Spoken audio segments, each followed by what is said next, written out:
Opa aí pessoal, tudo certo? Sexta de trade no ar para análise, palpites e prognóstico dos jogos que teremos hoje no dia 6 de março de 2024. Uma rodada ontem bem acidentada, né? Jalen Brunson acabou não jogando, a gente também teve ali muitas decepções, principalmente por conta ali dos Raptors que foram um alvo facílimo. Tyrese Maxey não jogou, então muitos dos palpites que a gente acabou mandando, jogadores ou nem jogaram ou acabaram influenciando ali no resultado, então essas coisas a gente precisa tomar bastante cuidado. No vídeo de hoje vamos seguir nos baseando aqui em números e estatísticas para sermos lucrativos, porque a médio e longo prazo as coisas sempre dão certo. Ontem tivemos ali, né, um overtime do Kevin Durant absurdo, over na pontuação dele lá no nosso grupo VIP, também tivemos sucesso ali no over da pontuação do Banqueiro que joga hoje pelo Orlando Magic contra o Washington Wizards. Então já vamos começar aqui as nossas análises, não sem antes pedir para vocês deixarem um like para ajudar o nosso projeto a seguir acontecendo. Meta de 200 likes, clica no botão aqui embaixo, é de graça e não custa nada. Se inscreve no canal se ainda não é inscrito. Aqui no Sexta de Trade a gente sempre traz números e estatísticas para poder nos basearmos em nossas chips, e esse é o nosso diferencial. Além do nosso grupo VIP, o menor preço do mercado, mega promoção R$60 para ficar com a gente até o final da temporada, ou 30 mensais você vai ter acesso a guias e-books e também chips exclusivas, os favoritos da noite, as melhores zebras, inclusive o Suns foi uma das indicadas ontem. Vocês também vão ter acesso aqui aos melhores jogos para se trabalhar em over e under, jogos mais perigosos, enfim, muito conteúdo exclusivo que você só encontra lá pelo menor preço do mercado. Bom, vamos começar aqui com Wizards e Magic. O Wizards joga em casa, encara o Orlando Magic que se defende bem, mas que jogou ontem, tá cansado, e o Wizards, que já não é uma grande defesa, né, um time que acelera muito o jogo. Então nessa noite consecutiva pode ser que eles deem um trabalhinho ali pro Orlando Magic em relação à defesa deles, que vai ter dificuldade de fazer algumas trocas, de marcar pontos de transição, porque o Wizards é simplesmente um dos times mais rápidos que a gente tem na NBA. Consequentemente, a gente tem aqui a chance de um jogo bem pontuado pelas duas partes. Então nosso palpite para Orlando Magic e Washington Wizards vai ser um acima D na pontuação total, acima de 218 pontos, 5 pontos totais, considerando o fato de que o Washington Wizards sofreu 127,9 pontos de média nos últimos 10 jogos. A gente conseguiu superar esses 218 pontos, 5 pontos dos últimos 4 jogos consecutivos que eles fizeram. A gente também superou aqui contra o Oklahoma, Denver, Pelicans e também contra o Philadelphia, ou seja, 80% das partidas do Wizards. Quando a gente fala de Orlando Magic, a gente decidiu trazer aqui um recorte dos jogos que eles fizeram nessa temporada sem um dia de descanso, ou seja, em jogos consecutivos. E aí a gente pode notar aqui que eles têm alguns problemas para pontuar, mas para defender aí os problemas são ainda maiores. Eles sofreram 109 pontos dos Hawks, 131 do Dallas, 126 do Cleveland, 112 do OKC, 138 do Kings e 112 do Philadelphia, só para se ter uma ideia dos jogos mais recentes. O que geralmente quem decepcionou para a gente trabalhar com over nos jogos do Magic, jogos consecutivos sem descanso, foi o próprio Magic. A pontuação dele está aqui localizado no lado esquerdo dessa pontuação aqui que a gente está analisando. Só que hoje eles enfrentam uma defesa muito ruim, a pior da NBA por 100 posses de bola, como eu disse, um dos times mais rápidos da NBA nesse momento, ou mais rápido, então a gente vai ter muitas posses de bola por minuto para que o Magic também contribua com essa pontuação. O Orlando é um dos 10 times que mais levam rivais à linha de lance livre em toda a NBA, então o Wizards pode se aproveitar de pontos fáceis cavando algumas faltas, e a gente precisa lembrar, o Washington, além de ser uma das piores defesas da NBA, é o segundo time que mais sofre pontos no garrafão. A bola de 3 não é o grande forte do Magic, então é interessante o Magic encarar um adversário que sofre o segundo maior número de pontos no garrafão em toda a NBA, porque é um setor onde o Magic gosta de pontuar, e se a gente for olhar aqui nos últimos 3 jogos, a média de pontuação que o Washington sofreu nesse setor é ainda maior. Eles que já sofriam muitos pontos com o Daniel Gafford antes, agora que ele foi trocado para o Dallas, eles estão sofrendo ainda mais, por isso a gente acha que esse over ele faz sentido. Claro, a gente precisa de Banqueiro e Franz Wagner à disposição, até aqui eles estarão disponíveis, e do lado dos Wizards que jogam dentro de casa, eles também devem contribuir ali com em torno de 105 a 110 pontos para poder a gente ultrapassar esses 218 pontos. Beleza? Agora vamos falar aqui de Hawks e Cleveland, ambas as franquias jogaram ontem, e a gente vai operar aqui a favor da pontuação dos Cavs e duplar com a pontuação dos Clippers. Os dois jogam fora de casa, mas a gente está falando de dois times que vão enfrentar times que ou se defendem mal ou estão cansados. Beleza? O Atlanta ontem fez uma partida também, né? Eles jogaram no dia 5, e o Cleveland é um time que tem um encaixe legal para poder pontuar bem contra eles, e mais do que isso, o mercado trouxe linhas baixas. Vamos aqui acima de 99,5 pontos dos Cavs na partida, e a gente vai duplar ali com uma boa pontuação dos Clippers. Sim, vai ser um desafio, eu acredito que dá para tentar pegar essas linhas individuais pagando em torno de 1,50 no ao vivo, mas pro pré-jogo eu escolho o acima de 99,5 pontos dos Cavs, somado ao acima de 105,5 pontos dos Clippers. Bom, o Cleveland nos últimos 10 jogos contra o Atlanta Hawks, eles tiveram uma média excelente na pontuação, foram 116,4 pontos nos últimos 10 encontros, em 10 dos últimos 10 eles conseguiram superar essa marca de 99,5 pontos.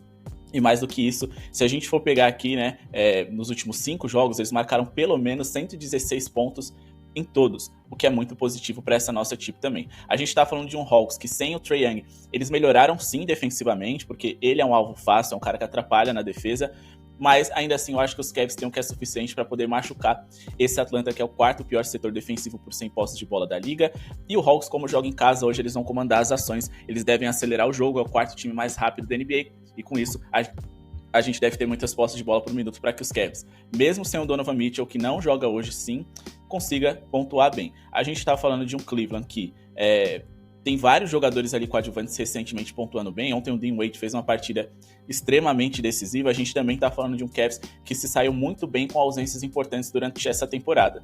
Seja com Mobley, seja com Garland, seja com Donovan Mitchell de fora, os Cavs corresponderam. Marcaram 105 pontos ontem contra os Cavs, que tem uma ótima defesa, superaram contra os Pistons, contra o Chicago Bulls, contra o Dallas Mavericks, contra os Wizards. Então assim, eles vêm cumprindo seu papel pelo menos na maioria dos jogos. É um time que não joga num ritmo tão alto, não é um time tão over assim, mas é um time que vai enfrentar uma defesa cansada e que já é naturalmente abaixo da média. Beleza? O Atlanta Hawks é um dos times que mais sofrem pontos no garrafão em toda a NBA, o 3º time mais vazado do garrafão. E os Cavs têm bastante volume nesse setor, principalmente porque eles jogam com uma formação com 2 pivôs, mas a gente também está falando de um Hawks que, em relação a bolas de 3 percentuais sofridas, né? Vamos colocar aqui o aproveitamento da defesa do Atlanta Hawks nas bolas de 3. A gente tá falando de um Atlanta que é um dos piores times da NBA nessa categoria, sendo o 3º com pior aproveitamento em defesa de arremessos no território triplo. Eles conseguiram deixar em under na última partida o próprio New York Knicks ali, né? Mas era o New York Knicks desfalcado de 4 titulares. Então acredito que os Cavs hoje, mesmo sem o Donovan Mitchell, consigam produzir bem em pontos. Agora falando de Rockets e Clippers, a gente tá falando aqui de um Rockets que é uma boa defesa, mas jogou ontem, deve estar cansado, e é um time que recentemente teve uma significativa piora. Do outro lado, a gente tem um Clippers que é um dos melhores ataques da NBA por 100 posses de bola, 105,5 pontos. É uma linha perfeitamente alcançável para o 5º melhor ataque da liga por 100 posses de bola. A gente também tá falando aqui de um dos times com melhor aproveitamento em arremessos de território triplo que a gente tem na NBA, sendo nesse momento da competição o 3º melhor aproveitamento em arremessos de bola tripla. E se a gente for pegar aqui uns recortes mais curtos que a gente tem aqui falando a respeito do Houston Rockets, por exemplo, se a gente for pegar aqui para a posição de armador, é o 2º time que mais está sofrendo pontos por jogo, então James Harden pode contribuir bem com a pontuação nessa partida aqui também. Para pivôs, ali que é, digamos que a posição onde o Clippers é menos produtivo ofensivamente, digamos, os pivôs também podem contribuir com essa linha de pontuação, já que nos últimos 15 jogos o Houston foi o time que mais permitiu bolas de 3 feitas para pivôs e também foi o 4º time mais vazado para jogadores dessa posição. Mais um motivo para a gente acreditar aqui que o Los Angeles Clippers, que é um dos melhores ataques da liga, produzam bem. Os Clippers fizeram 115,4 pontos de média nos últimos 10 jogos, jogando como visitante. Eles conseguiram ultrapassar esses 105,5 pontos em 70% das partidas. Geralmente, quando eles enfrentaram times mais unders, eles tiveram de fato algumas dificuldades, mas a gente ainda está falando de um Houston Rockets que, apesar de ser uma ótima defesa, eles aumentaram um pouquinho o seu ritmo recentemente. Por fim, a gente tem que falar aqui a respeito dos confrontos diretos, né?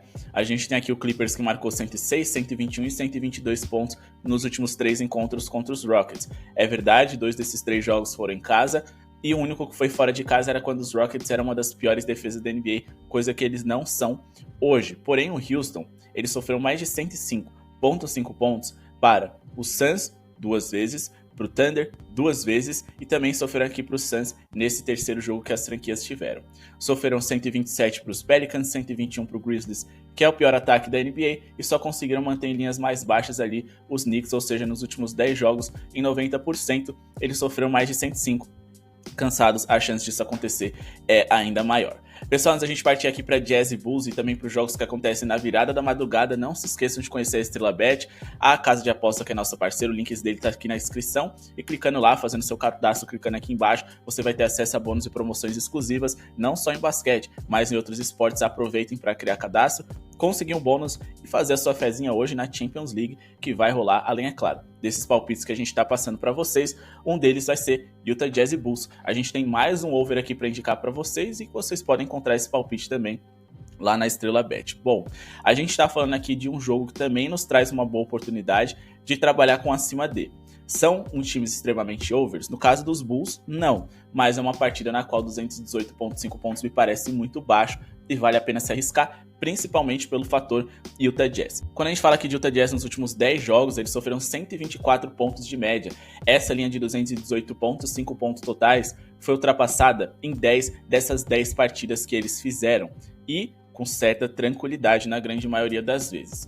O Utah Jazz sofreu pelo menos 115 pontos em 90% dessas partidas, e acho que o Chicago Bulls, apesar de não ser um ataque extremamente de brilhar os olhos assim, eles conseguem também contribuir para que essa linha seja ultrapassada. 4 dos últimos 4 encontros que essas franquias tiveram foram superadas nessa marca de 218,5 pontos na única partida que aconteceu nessa temporada entre ambos. Ali no mês de novembro, a gente teve também 243 pontos sem prorrogações na partida que essas equipes se enfrentaram. E repito, a gente está falando de uma time que se baseia acima de tudo no fator Utah Jazz. O Utah Jazz é o 6º pior setor defensivo de toda a NBA. Eles são também um dos 10 times mais rápidos, então a gente tem velocidade, defesa ruim, muitas posses de bola por minuto e um time que joga em casa, então muito provavelmente são eles que vão ditar esse ritmo.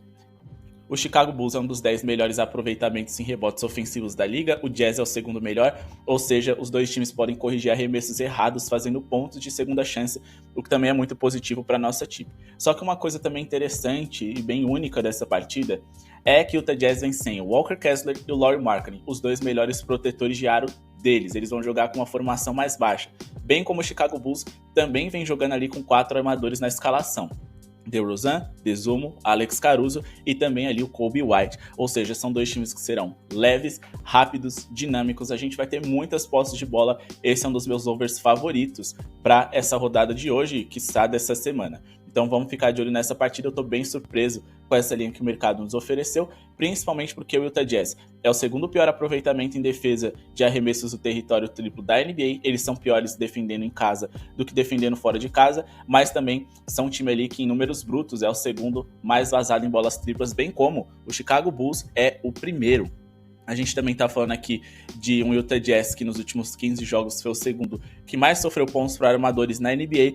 Então a gente pode ter aqui o Vucevic sendo potencializado para essa partida. E a gente também tá falando de um Chicago Bulls que é um dos 10 times que mais tentam arremessos de pick and roll ball handler em toda a NBA.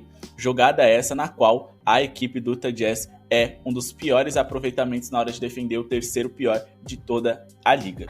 Então a gente tem um cenário bem legal aqui para uma partida bem pontuada, sim.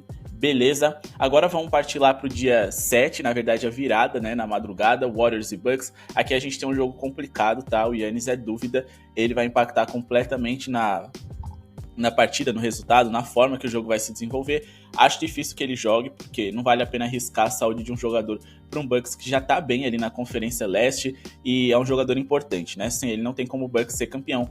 Ele sentiu ali, se eu não me engano, o calcanhar de Aquiles, né? E bom, isso é muito preocupante, vamos ficar de olho, porque se ele jogar, eu acredito que os Bucks vençam a partida, mas claro, eu só faria uma entrada no ao vivo, caso ele jogasse, e a gente visse no ao vivo que ele tá bem, que ele tá infiltrando, tá usando a sua altura para poder tirar vantagem da formação baixa dos Warriors, etc. Caso ele não jogue, aí eu vou precisar fazer uma análise um pouco mais completa, a gente passa lá no nosso grupo VIP, porque de fato vai depender muito das linhas, a gente vai ter que buscar algo muito fora do padrão, porque nem adianta olhar os números já aqui. A maioria dos números dos Bucks foram construídos com o Giannis na escalação. E agora vamos passar o nosso palpite aqui para Blazers e Thunder e Lakers e Kings. Mas antes, pessoal, já se inscreveu no canal? Se inscreve, vai ajudar muito a gente, vai ajudar vocês. Mesmo que vocês discordem do que a gente está falando, vocês acham que não faz sentido, ou faz tudo ao contrário do que a gente está falando, não tem problema, ou então comentem. Por que vocês discordam? Por que a entrada não faz sentido? Qual a melhor opção? Vai ajudar todo mundo. Quem chegar aqui no canal vai ver. E é sempre importante ter uma segunda, terceira opinião. Aqui no Cesta de Trade a gente tenta passar a nossa, se baseando em números e estatísticas para no médio e longo prazo ser bem lucrativo. Lá no nosso grupo VIP tem também análise e vídeos exclusivos. Aqui no botão de Seja Membro você vai ter acesso a esse conteúdo extra. Hoje eu vou lançar os nossos radares da semana para quem tá lá no nosso clube de membros. E fiquem atentos, porque ontem a gente já colocou no radar como uma das grandes partidas overs dessa semana, Indiana e Dallas. Bateu com tranquilidade. Esses radares são essenciais para você selecionar as melhores partidas da semana para ser lucrativo. Bom, Blazers e Thunder, Lakers e Kings, a gente vai duplar aqui a pontuação do Thunder e também a pontuação dos Lakers. Os Lakers jogam em casa contra uma das piores defesas da NBA, e o OKC, por mais que jogue como visitante, encara também uma das piores defesas da liga, um time que tem um encaixe bem favorável para eles pontuarem bem, por mais que seja uma linha um pouquinho mais alta, acima de 109,5 pontos para o OKC, para mim, é perfeitamente alcançável. Os Blazers, eles até tiveram uma melhora recente na defesa, mas esses números são meio enganosos, e a gente já vai desvendar aqui para vocês. Vamos aqui em time totais dos Lakers, já tô perdido, e a gente vai colocar aqui uma pontuação para fechar essa odd em 50, que é o que a gente passa aqui no YouTube, lembrando, né, que odds superiores a gente passa para a galera lá no VIP acima de 111,5 pontos dos Lakers, um desafio maior aqui, mas que eu acho que tem grandes possibilidades. Bom, primeiro vamos falar aqui do OKC, né? O OKC é um dos melhores ataques que a gente tem na NBA em relação a pontos feitos por jogo. É simplesmente o quarto melhor time da liga, 120,9 pontos por jogo de média, a melhor eficiência em conversão de bolas de 3 que a gente tem na NBA, e são também ali o melhor aproveitamento em lances livres que a gente tem nessa liga. Hoje eles encaram o Portland Trail Blazers, que é uma das 10 piores defesas da NBA, e eles ao mesmo tempo são o terceiro melhor ataque por 100 posses de bola, no caso o OKC. O Oklahoma é um dos 10 times mais rápidos da NBA, se eles colocarem um ritmo mais alto, com certeza eles vão ter uma pontuação melhor para hoje, e a gente está falando aqui de um Portland Trail Blazers que sofre muitos pontos no garrafão. Eles são o sexto time mais vazado desse setor, onde o OKC executa a maioria de seus arremessos, com o Shea, com o Josh Giddey ali infiltrando e arremessando quase que de costas ali no poste baixo. O Chet Holmgren, quando infiltra, ele pode tirar muita vantagem, apesar de ele passar mais tempo aberto, mas a gente ainda tá falando de um Blazers que sofreu 110,7 pontos nos últimos 10 jogos. Aí você vai me dizer, Léo, tá apertado. Então, se a gente quer mais de 109,5 pontos, então o OKC vai ter que fazer ali um pouquinho mais do que a média pra gente ter uma segurança do que a média do que o Portland vem sofrendo. Só que assim, o Blazers teve um calendário muito favorável, né? Recentemente, nos últimos 10 jogos, eles só enfrentaram o Denver Nuggets, que é um time ali da metade de cima da tabela quando a gente fala em eficiência ofensiva. E aí a gente já pode até forçar aqui o New Orleans Pelicans, mas os Pelicans também são muito mais um time under. Eles enfrentaram o Minnesota 3 vezes, o Memphis 2 vezes e o Miami Heat, além do Detroit Pistons. Se a gente for olhar aqui essas franquias, a gente tá falando do pior ataque da NBA, que é o Grizzlies. Eles enfrentaram o Hornets também, que é o terceiro pior ataque, tá? Eles enfrentaram o Detroit, que é o sexto pior ataque que a gente tem na NBA, e enfrentaram ali o Miami, que também tá entre os 10 piores, bem como o Minnesota na metade de baixo da tabela. Então, assim, esses números são mentirosos, tá? O OKC é um time muito mais qualificado ofensivamente para ferir esse Blazers que sofre muito no garrafão e deve sofrer também na mão do Oklahoma City Thunder. Principalmente porque, se a gente for olhar aqui os lineups, a gente tem desfalques importantes do lado ali do Portland Trail Blazers, Shadon Sharpe, Scoot Henderson, Malcolm Brogdon, Robert Williams III e quem sabe Jeremy Grant e DeAndre Ayton. Ou seja, se esses dois não jogarem, o garrafão ali do Blazers vai ser praticamente o C que eles vão jogar, enquanto que do outro lado o OKC tá bem saudável. Agora falando de Kings e Lakers, os Lakers jogam em casa em uma noite que fecha a rodada.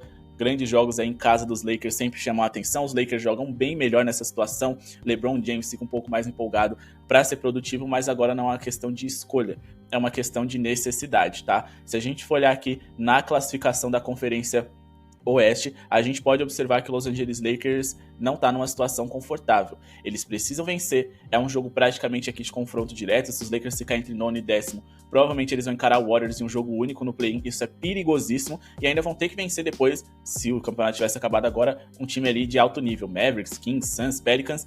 Não dá pro Lakers dar sorte pro azar. Então é um confronto no qual eles precisam ultrapassar as 34 vitórias, ficar à frente dos Kings, sim. Os Lakers têm mais jogos, é verdade, mas é um jogo muito importante e que os Lakers vão dar o seu melhor aqui com certeza. E a gente tá falando aqui de uma linha de pontos que é alcançável, porque a equipe do Sacramento Kings é um dos times mais rápidos da NBA. Se a gente for olhar o 12º, mais os Lakers estão entre os 10 maiores, então deve ser um jogo movimentado, rápido, intenso. Em relação à eficiência defensiva, né, a gente tá falando de um Sacramento Kings que é quase um dos 10 piores da liga. Os Lakers também estão ali na metade de baixo da tabela, isso vale a pena a gente destacar. Então é um jogo no qual dá para os dois times se ferirem bem. Beleza, o ponto fraco dos Kings geralmente é no garrafão, porque ele só tem um protetor de aro decente, no caso é o Sabonis, que não pode ficar fazendo muitas faltas, porque ele é muito importante para o sistema de jogo do time, mas ainda assim, a equipe do Sacramento é o pior aproveitamento em defesa de território triplo que a gente tem na NBA atualmente. Se a gente for olhar aqui, os Kings sofreram em média 116,1 pontos dos seus adversários, sofreram pelo menos 113 em 70% dessas partidas, não sofreram em 3 dessas 10 apenas. Bom, pessoal, esse é o vídeo de hoje, espero que tenham gostado, não esqueça de se inscrever no canal, deixar o seu like para ajudar o nosso projeto a seguir acontecendo. Muito obrigado pela audiência de todos e falou!